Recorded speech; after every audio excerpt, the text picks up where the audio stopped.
what I have to show is so complicated to draw that I can't possibly draw it on the blackboard. So I will diverge from the usual, and I will actually show it on the screen. It's like statistical mechanics, but it's infinitely smarter. It's one of these things that my colleagues don't understand, that things have happened within their lifetime. They're just amazing. So this will be an example. But there is a community of people who knows this. So the story starts in 1905, where Lorentz, a Dutch statistical physicist, decides to study a very simple example of diffusion. And the idea is, you have a gas with very heavy molecules, and then you put some hydrogen or helium in it. So you put something very light and it bounces. And the idea of that model was that the scatterers, the very heavy scatterers which are frozen as far as the light particle is concerned, and you're interested in to find out how the light particle will diffuse. The simplest version of this that has interesting dynamics is done in 2 dimensions.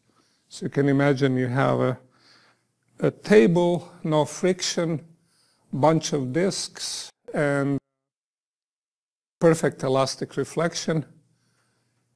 If you think this is unrealistic, you can tilt it so you can have gravity, etc. You can complicate it and make more interesting models, which are then called far-from equilibrium models, because these are models in which you put an energy, you put steady energy, for example, gravitational acceleration. You lose energy, for example, to collisions or friction. And you're looking at a steady, statistically steady behavior of such system in time long compared to scattering. Obvious things that you would like to compute is mean drift.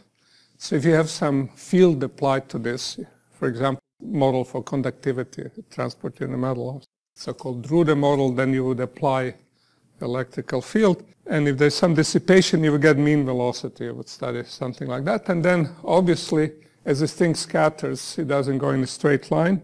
So you would like to know how it diffuses in various ways. Mathematicians find it easier to think of somewhat simpler model that captures lots of essential features. And they say, well, let's, instead of having random distributions of disk, because this makes it hard because you have to describe what you mean by random distribution of disk, let me look at a regular array. One intuitively clean example is just extension of our 3-disk scatterer. So you have 3 disks, but now you just fill the whole plane with copies of them. So they fill out a hexagonal lattice. And you can see what will happen. You start someplace on one of the disks with some initial velocity. So there are 2 real numbers that specify your initial condition. And you bounce. And after a while, you go and you bounce someplace else. You come, you bounce someplace else. And in this particular simulation, after 10,000 bounces, I don't know how many bounces there were, at some particular time you find yourself here. And you can see intuitively this is not a random motion because everything is computable. But the effect is random because no matter how well you specify initial condition, for any final precision, after a while you lose any information where you came from. And you will be bouncing around.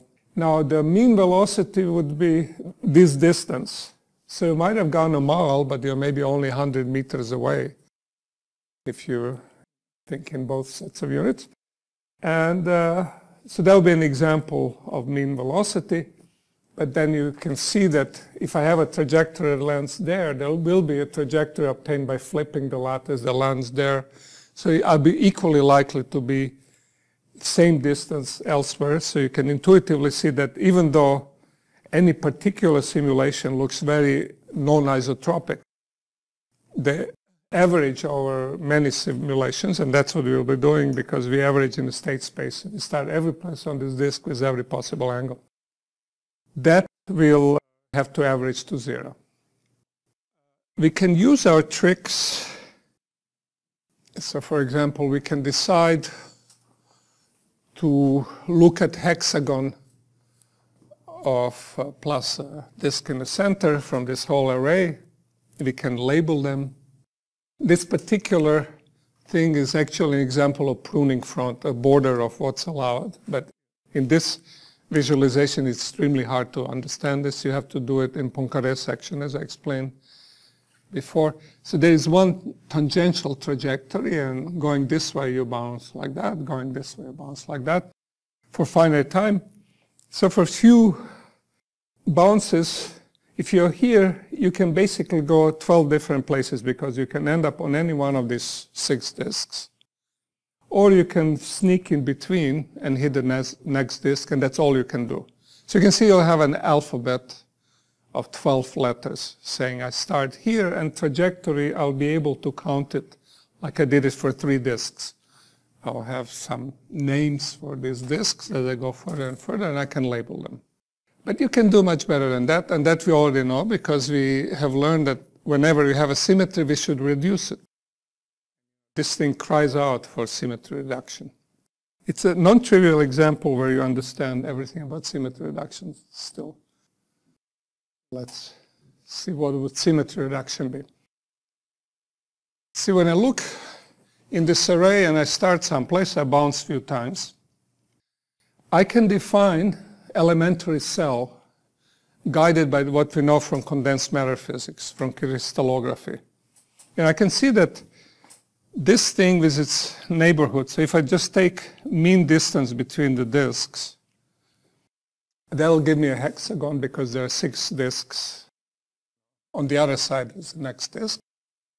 And now what can happen is the following. I start here and I cross the mean disk line. So I enter the neighborhood of this guy and I bounce. And now what I can do is, the moment I reach the next disk, I can just slide it over here because everything is symmetric. So I can use discrete translation.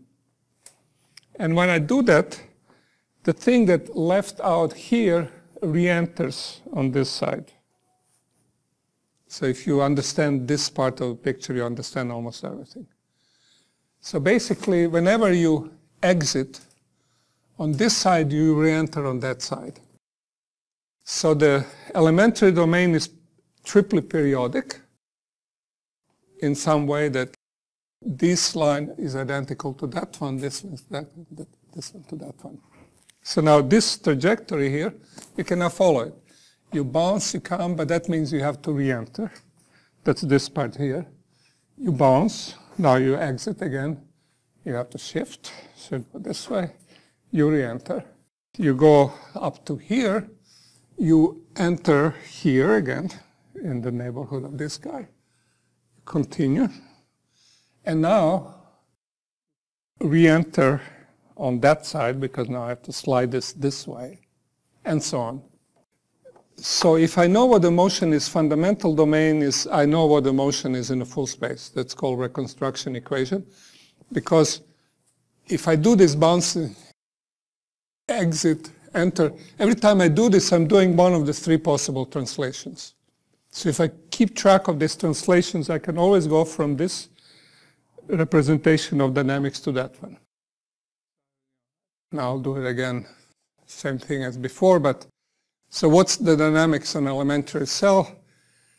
You know, if I entered here, then this is my starting point on this disk. I exit the same point. This is wrapped around, so I fly this way. Well, then I have to re-enter here. At 2, I bounce, I come, I call this point 3.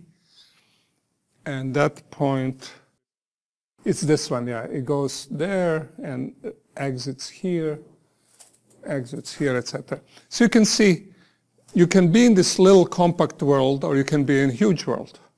But life in compact world is very simple. In a huge world, you know, you wander off to infinity. It's hard to keep track. But here, a thing that's triply periodic with a hole cut out and very simple dynamics. And the claim is if I know what happens here, I know what happens elsewhere in the big space.